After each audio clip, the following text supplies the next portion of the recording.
Mr.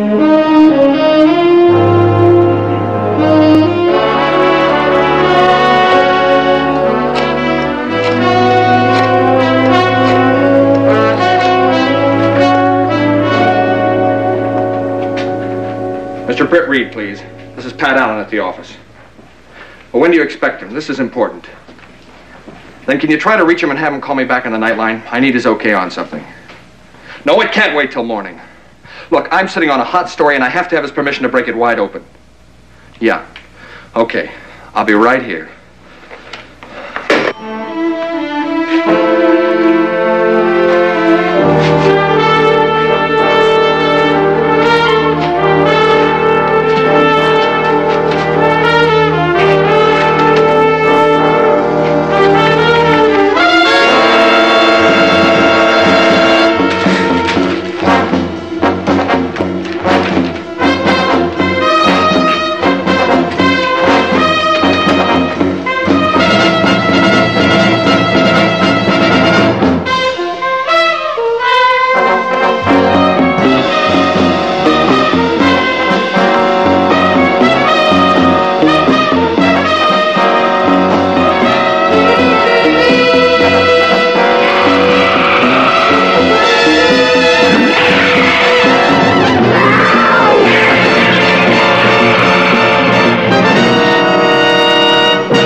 Another challenge for the Green Hornet, his aide Cato, and their rolling arsenal, the Black Beauty.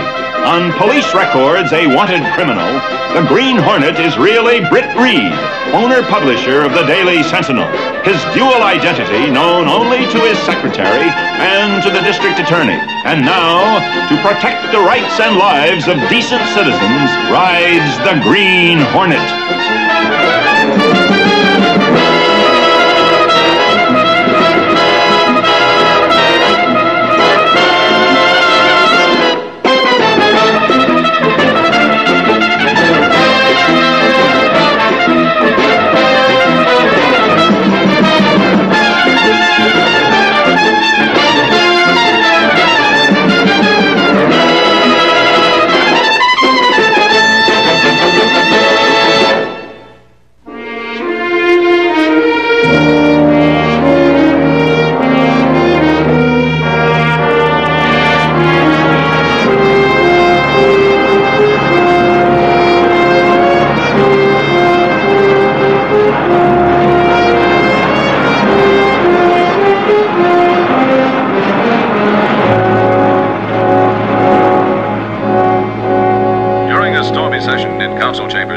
Councilman Bright assured the mayor's special committee that he would vote against any increase in taxes this year.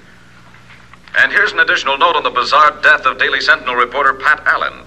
The only witness, maintenance worker Mrs. Martha Crown, hospitalized by shock, has shed no further light on the matter. District Attorney Scanlon and the police have theorized that the leopard, which escaped from the zoo only blocks from the Sentinel building, was panicked by traffic and sought shelter in the building. Meanwhile, on the national scene today...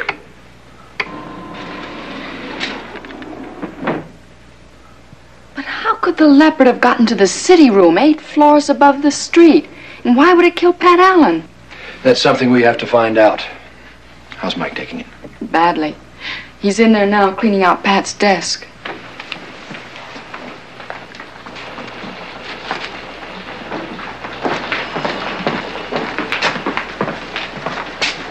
What's that? On a huge walled estate near Danforth. All that's left of Pat Allen. The rejected lead line. Shouldn't we save that for the police? What for? They've already closed the file on this case. Accidental death indeed. When was the last time you saw a leopard accidentally wander into a city room and kill a reporter? Easy, Mike. We all feel as bad about this as you do. I never had a son. Pat Allen came as close to being that as anyone could. He was really keyed up about that story he was working on. I wonder what it was. Cato said when he... Where'd that come from? It fell out of this package of cigarettes. They were Pat's. What is it? Looks like a miniaturized transmitter. Type that are used in space capsules. I told you, you can't disturb I've got to tell him he's all wrong about this. What's this all about, Miss Kate? Well, I tried to stop him, Mr. Reid. So you're Mr. Reid. Flora would never have done a thing like this. Mr. Melvin is the leopard keeper at the zoo. And I want to tell you that Flora couldn't have killed your reporter. Couldn't? Well, she's 18 years old, Mr. Reid. She's lost most of her teeth, and her claws are worn down to nubs. If she were still in the jungle, I don't think she'd be alive. She was mighty lively last night. Did you write this story? So happens I did. Why? I've lived with these animals all my life, and none of them would hurt anyone. That's something poor Pat Allen might find hard to believe. The boy was just starting a great career, and it went out that window with him. Thanks to your leopard. Oh, Mr. Reid? Mr. Reid? Where will you be? At home. I'll be back in about an hour. Well,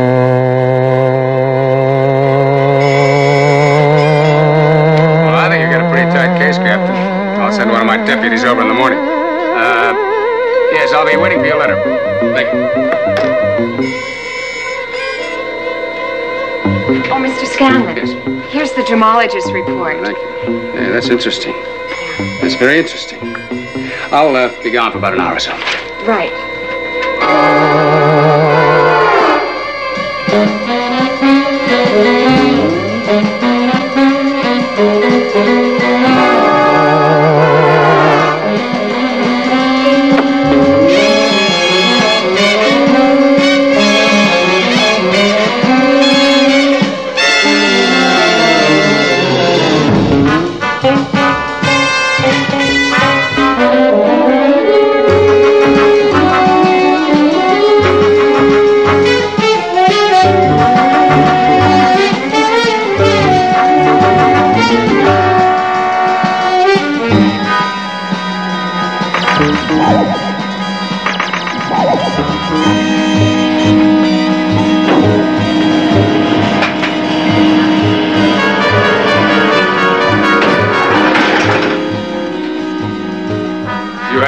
Me, I would have called you.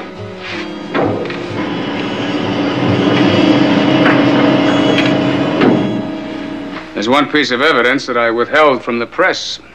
There was a good-sized diamond found on your reporter's desk. Diamond? Here's the gemologist's report on it. The stone is genuine, all right. It's worth between $10,000 and $15,000. That fits in. With what? This. A miniaturized transmitter. I don't get it. You will.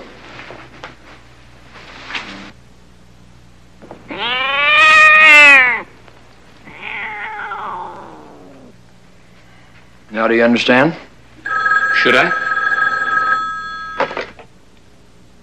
Mr. Reid's residence is Miss Case. Thanks, Cato. Yes, Miss Case? According to the Humane Society, there are 9 leopards in the area, and all accounted for last night. Thanks. Something else. 3 years ago, we did a feature on a gemologist, Frank Miller. Dig out a copy and get it right to me? Fine. Miller? That's the name on this report. He was working on a process to manufacture the perfect diamond. The stone Pat had might be one of his. But why? Well, supposing Pat Allen stumbled onto something much bigger than he expected. To cover, someone using this, tuned to send out an ultra-high frequency tone, and a leopard trained to respond to that tone and kill the nearest human to it. That someone programmed Pat Allen to die. Can you prove it? No. But the Green Hornet will.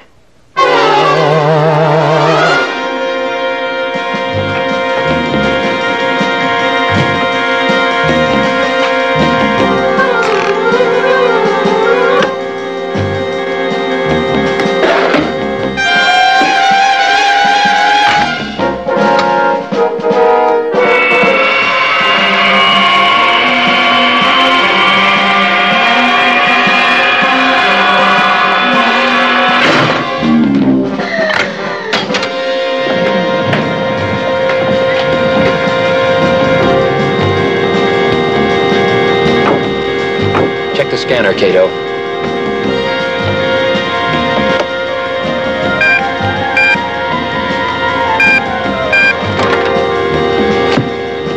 Check. Stick to the back streets, Cato.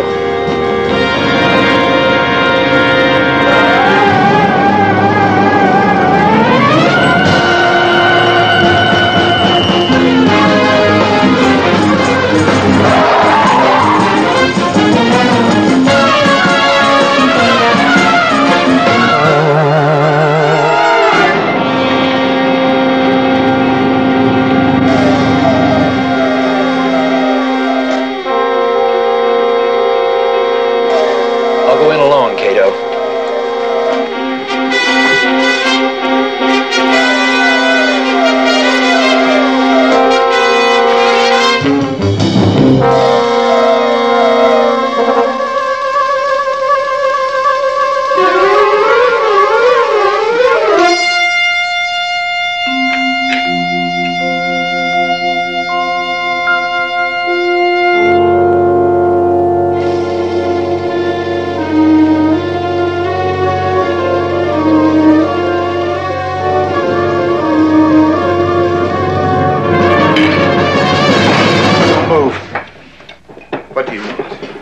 Do you know who I am? The Green Hornet. I'm here to make you a proposition. What would you want with me? This. How are you progressing with it? I gave that up long ago. You're lying, Miller. Please. If I perfected the process, would I be living like this? You might. If you were waiting for the ideal plan to exploit it. I could flood the world diamond market with your perfect imitations. I could make you millions. Millions. Millions. Come with me.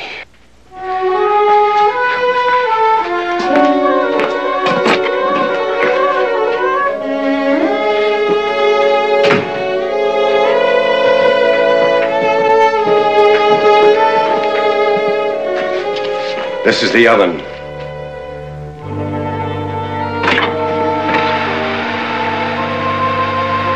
Fragments of worthless carbon. Pieces of coal. I expose them to the same heat they would experience close to the Earth's core. Of course, I prepare them chemically first, rendering them singly refracting, the mark of the pure diamond. And at these early stages of my scientific methodology, this is the final step.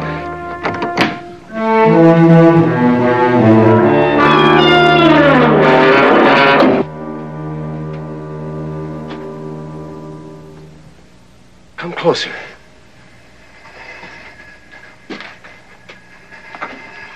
This is the final step. 50 degrees below zero. They're beautiful, aren't they? Don't touch them. No. Their extreme cold would rip the flesh from your hands. I'll get you something that you can handle them safely. Let me get one for you.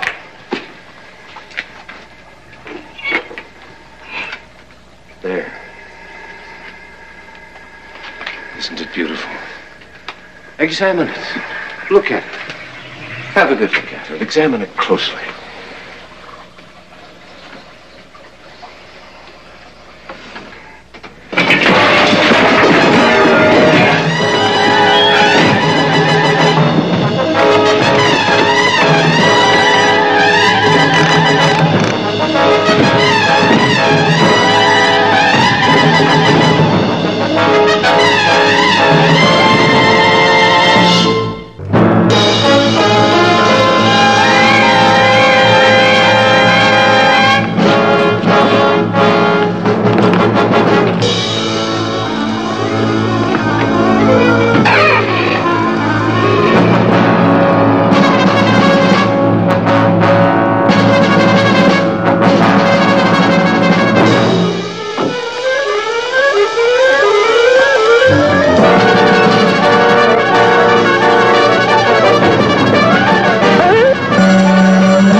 Okay. Did Miller get away? Yes. Let's go.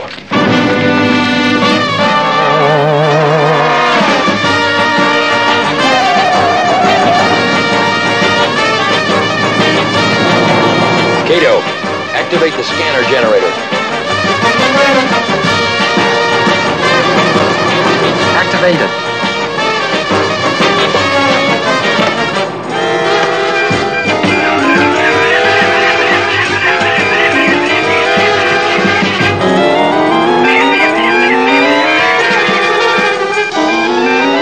Scanner aloft.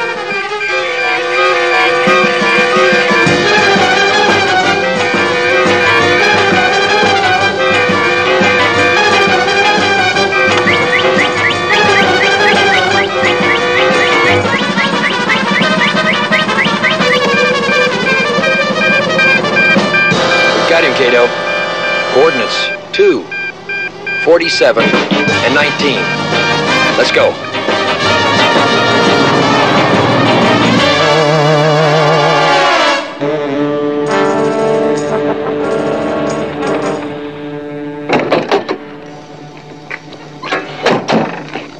I've been here before as Britt Reid. The widow of Bella DeLukens lives here. He was one of the wealthiest diamond merchants in the world. Do it this way. This is my district right here. Yes. I disagree. Nobody else is going to interfere. Gentlemen, please let's come to order. May I begin this meeting by expressing my regrets to Professor Miller. I know it was a trying experience, but we hope well worth it. And now for the business at hand. First, let me read you a note from Jeremy Clark, our Far Eastern representative. Just a short note to acknowledge your inquiry of June 2nd. I will forward all requested information in the month. What was that? Only a pet, gentlemen.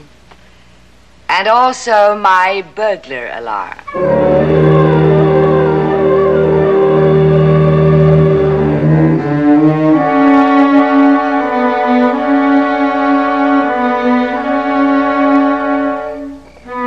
And so, by including Professor Miller's diamonds in the shipments of my late husband's genuine merchandise, we can improve and increase profits 1,000-fold. Then there'll be enough for all of us.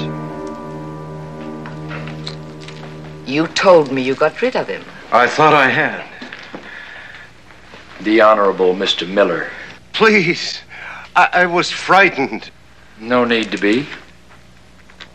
Now that we're partners.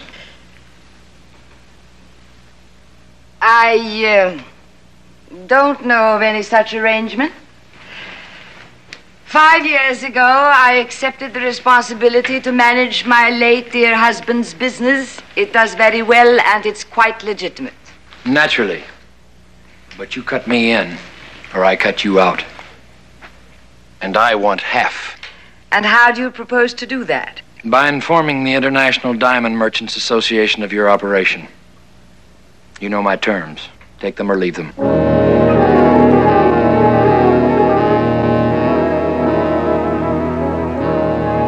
Gentlemen, the Green Hornet leaves us little choice. I'm afraid we must yield to his demands. Let me go, you gorillas. I tell you, I'm just out for my evening stroll. Now, who is this man? His name is Axford. He's a reporter for the Daily Sentinel. The Green Hornet, eh? I should have known you were involved in this. It seems your plan wasn't as secret as you thought it was. Not by a long shot. You don't go around killing reporters and get away with it. Besides, you left a trail a Cub Scout could follow. Oh, now really, Mr. Axford, you're being too modest. It must have taken a keen investigator to uncover us.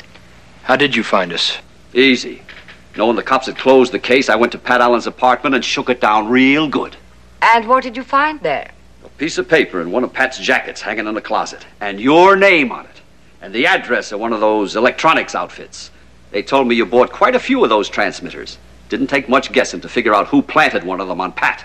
In any case, all this information is going to die with you, Mr. Axford. Don't count on that. My boss, Britt Reid, is pretty clever. If I can pick up the pieces, he sure can too. That is a chance we'll have to take. You kill a second reporter, you've got big trouble. That's a chance I'd be pleased to take. My first contribution to our partnership. Why, you... Let go! Let go! You can't turn me over to the Green Hornet. I don't mind dying, but if someone's got to kill me, let it be anyone but him.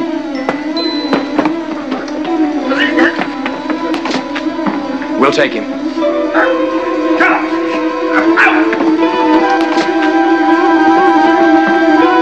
I'll be in touch. Partners. Nothing to concern ourselves about, gentlemen. That partnership will be dissolved in a matter of moments, you see. My young man planted one of those transmitters in Mr. Axford's pockets.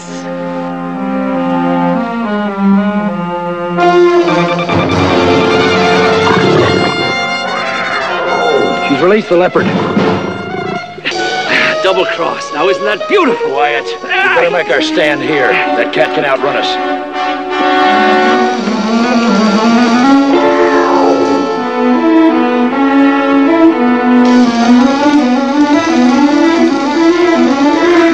Axford, come back. Axford.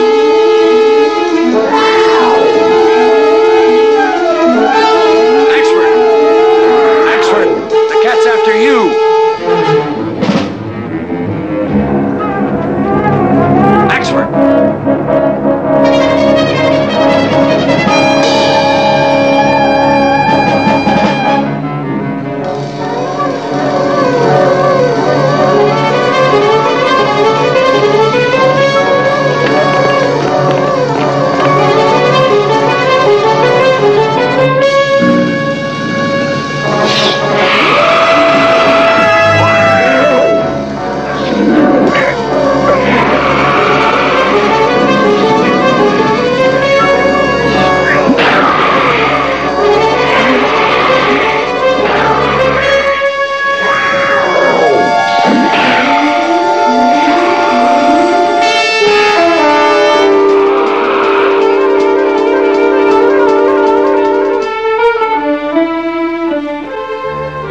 You'll be all right.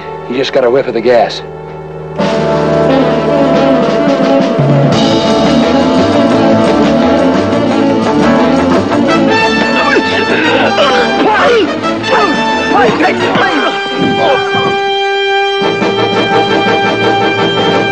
Let's get back to the house. The time has come to end a beautiful partnership.